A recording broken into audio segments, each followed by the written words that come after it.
and you'd come out of the club and no one wanted to leave. Whopped the side back up and just off we went. And car park was just, you know, people dancing on cars and everything. It was mad until, you know, the police turned up. It was a scene based around clubs. It was a scene based around originally American R&B music, which was the house music coming out of Chicago, because there was a code, a uniform code. There was a drug, and there was a language. You know, it was a scene that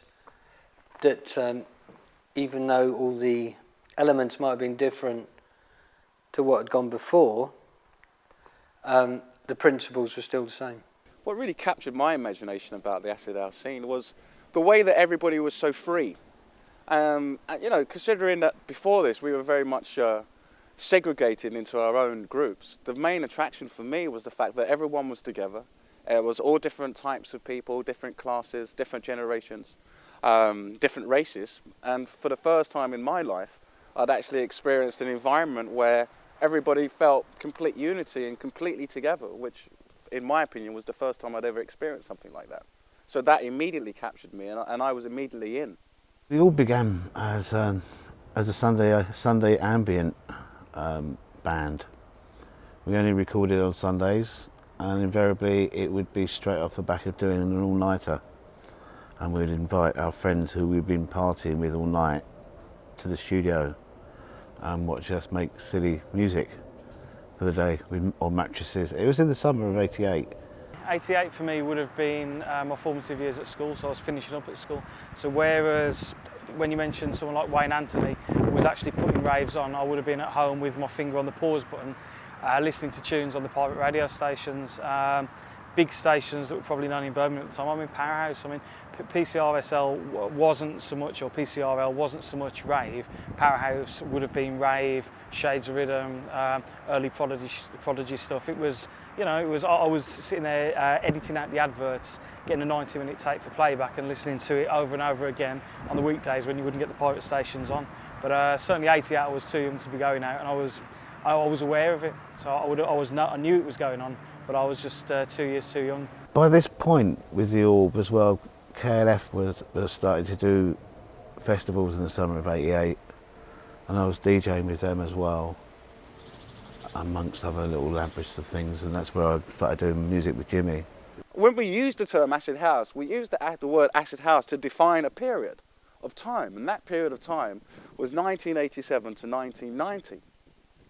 At that point, before 1987, you know, we were all segregated. We were all in our own separate groups. London was split up into the 4 cardinal points. You know, the clubs that you would attend before 1987, they would dedicate music to North London, South London, East London, which kept everybody pretty much divided. So once we'd experienced this whole unified feeling, you know, of you know, lots of different cultures and races of people together as one, driven by this drug that worked on your emotions, because that's what it was. It actually worked on your emotions, and for years, the whole British ethos, in much the same way as, you know, the same thing as, you know, no sex, we're British. We also had that emotionally. You know, British people were quite introverted emotionally up to that point, and so suddenly here was this drug that released all of these inhibitions. I mean, completely released them. And so you'd be in any given warehouse and you would actually be feeling real love for everyone that was around you. And for the first time in our lives, we were able to say, for example, to a good friend, you know, I love you, you know, and really actually mean it. What got you interested in making music? Sex Pistols. What about them? I don't know really. When you think about it now, years later, it's hard to figure out, because I wasn't musical. I'd never played an instrument, and I just went to see the Sex Pistols and decided to be a musician. Once upon a time, and not many people know this, Paul Jones and Steve Cook. No, the other way around. Steve Jones and Paul Cook. Sorry, Cookie. Sorry, Josie. They came down to see Killing Joke play back in '79, and I used to do encores and was doing Bodies, which is the Pistols number. And they were really seriously asking me and Youth to join the Pistols, and we just went, no. It's talk about sell by date, you know, they'd done the Professionals by then, and they'd made a bit of a mess of the whole thing. And with Killing Joke, it was a new direction in many, many, many ways, which gave me my first recording I ever did, which is called Killer Dub, and Prince Alex, recorded in a studio in Notting Hill on an 8-track. I still have the cassette. Which is basically a mad reggae tune. Right. And I sped my vocals up to make myself sound like Pinky and Perky. Because there's a particular tune about Muhammad Ali on the Trinity album, on a Trinity album on Joe Gibbs that came out in 1977, which is one of my all-time favourite reggae tracks. And don't forget the reggae bass line. That suddenly became very much a trademark with the All, because people weren't playing reggae bass lines with house music until we came along and started doing that very thing. Right. And we did it properly. We didn't just half-arse about it. I do like to. I like to know that. I like to be known as someone who knows their bass end, madam. It was born out of a record shop in Manchester. There was me, Darren, who used to be sort of a hip-hop sort of DJ team, and we used to go in a record shop called Eastern Bloc.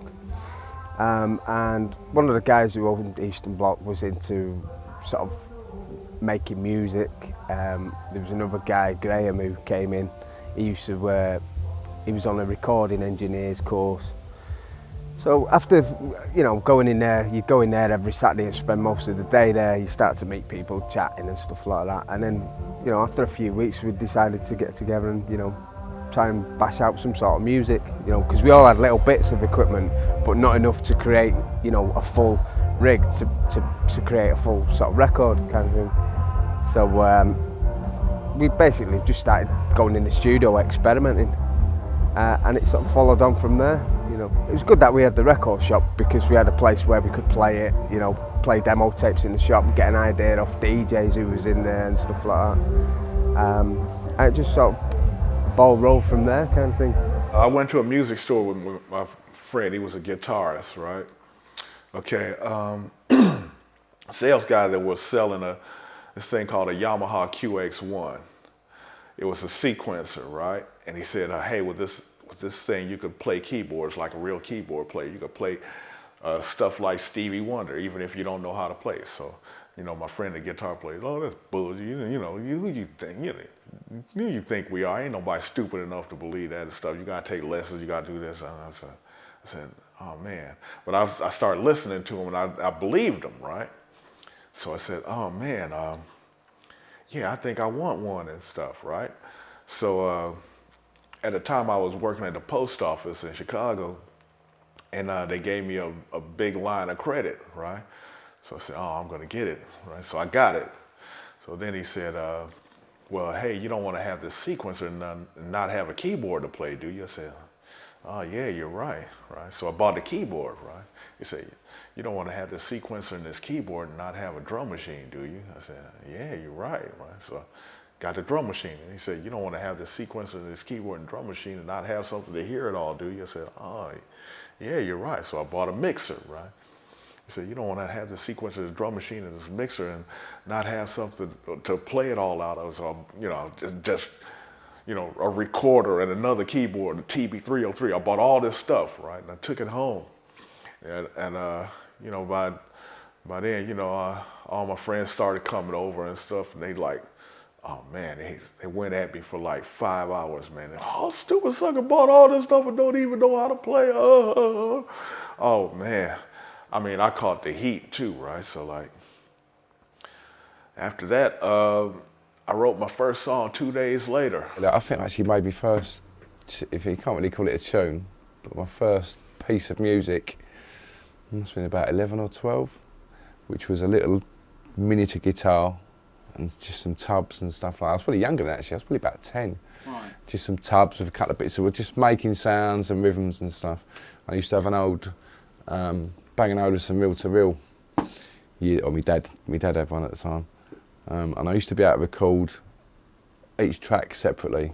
So I could record on the left channel and then record on the right channel whilst monitoring the left channel, which in them days was like pretty sort of technical, really, I suppose. I'm going back to, like, I don't know, or for me, for a 10-year-old anyway, it was pretty technical.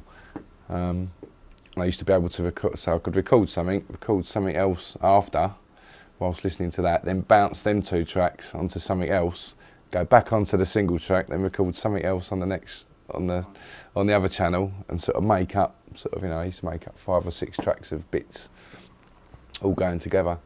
And then I could put the orb on my own record label, so it didn't have to have it. It could do what it wanted. It didn't have any formula that was being told you have to make a pop song before we put an album out. Hence the huge ever-growing pulsating brain that rules from the centre of the Ultra Worlds. First EP, 20 minutes long, with hardly a beat on it, which, there you go, that's basically what we were selling, and it worked. It works in many ways because it was perfect to the chill out come down of the old acid, well, you know. That was it. We had a little logo on the back of that album, something about the E generation. To be honest, I wanted to be a DJ more than anything at all. Didn't think about making records, and it was just a chance meeting with someone who used to be in a breakdance crew that I was knocked around with, you know, in the mid-80s. And we just were tatting around with a little keyboard and a pair of decks. Wasn't serious at all, was just having a laugh. Ended up taping all the stuff that we were doing. And then a recording studio opened in Stafford, and we just took the tape there, just on the off chance, and got a deal. It was all a bit surreal, to be honest. I was 17 in 1988, and I just left home, and I had no responsibilities. I was meant to be at college, but I wasn't really going. And so I totally immersed myself in the scene, and it being that age is something interesting I've realised writing the book, is that most of my friends, most of the people I was hanging out with were sort of between 5 and 10 years older than me, so they had that bit of maturity to understand the scene better, whereas because I was so young, I just thought this was it, and I just thought life was always going to be like this, just parties and dancing and being happy with my friends, and I thought I'd never have to go back. I had quite an oppressive childhood. I went to a very strict school, my parents were very strict, and this was just such a revelation for me that was really my defining experience of becoming an adult. And then obviously it didn't last, and obviously I had to kind of reintegrate back into normal society and find a path for myself. But I kind of, that time always haunted me as being such a pivotal moment in my life, and I knew it was for thousands, tens of thousands, hundreds of thousands of people, and I wanted to explore what it was about that time that made it so special, because I feel like it's not explored at all, or hardly at all, and it was so important to so many people. It changed so many people's lives, and yet it's, you know, last year we had a few 20 years of acid house documentaries, but nothing that really looks at what happened to us then, because it was pretty monumental. If you were there, it was life-changing. On a few TV shows, what we did, they'd call us a Bob State. Can Bob State come to the stage? A lot of 808 music has always been experiments. Don't like anything what's straight and normal. We were being influenced by their styles, and then our take on what they were doing was going back over there, and then they were doing their take on what we were doing. So it was bouncing backwards and forwards. And we got a phone call on the Wednesday afternoon saying we was actually #1. Oh, slip that. Oh. And then by the next day we'd gone back to #2 on the midweek, and it was KWS, please don't go. Fuckers.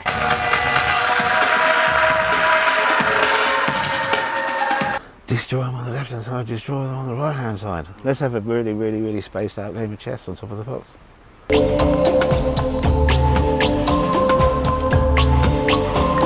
We're basically just like mad scientists going into a studio full of equipment and going, right, let's do this. And if everyone agrees it sounds good, right, okay, we'll have it. On the sampling front, and that's where we as the Orb had our own kind of niche, because we were sampling natural sounds, just like that plane coming over right now on time and on cue. we'd use that and stick that on Fluffy Clouds at the intro. And it gave you that essence that you were in the clouds, because it's called Little Fluffy What were the Clouds. skies like when you were young? They went on forever. We lived in Arizona, and the skies always had little fluffy clouds in them. There were several songs before Move Your Body. As a matter of fact, I'd gotten up to like 10, 15 songs playing in the music box before Move Your Body came out. Gotta have house music all night long. With that house. About a year after that, I had a song called Move Your Body out, and DJs all over the world were hiring keyboard players to play keyboards like Marshall Jefferson, so so it worked out. First one was at Jenkins Lane. I wasn't there for the first one, but I heard it went for nearly 2 days, unstopped, but not that many people were there, so I think they were probably on the same day as the Sunrise or something like that.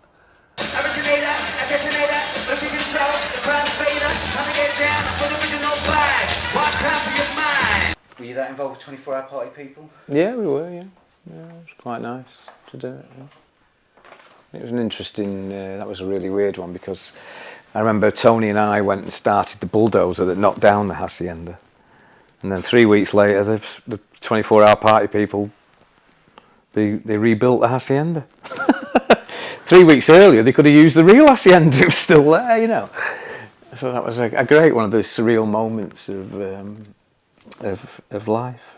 One video which I was very lucky to get was from the Brayfield Stadium in 1992, which was the Mickey Linus Amnesia House Wedding, which in fairness, I mean, you could say it was quite a commercial thing. I disagree with that. I just think that Amnesia House at that time were putting the night on at Shelley's on the Saturday. I think that they had a huge following, and I think people wanted to go, and I think that was only echoed by the huge lines of people that queued outside. I've got a 2-hour videotape of that, which shows me things I missed on the night.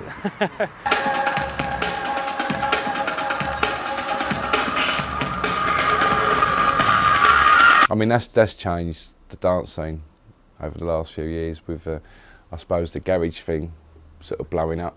I suppose that started with drum and bass, which my brother always blames me for that, for doing tunes like on a ragga tip. Hey,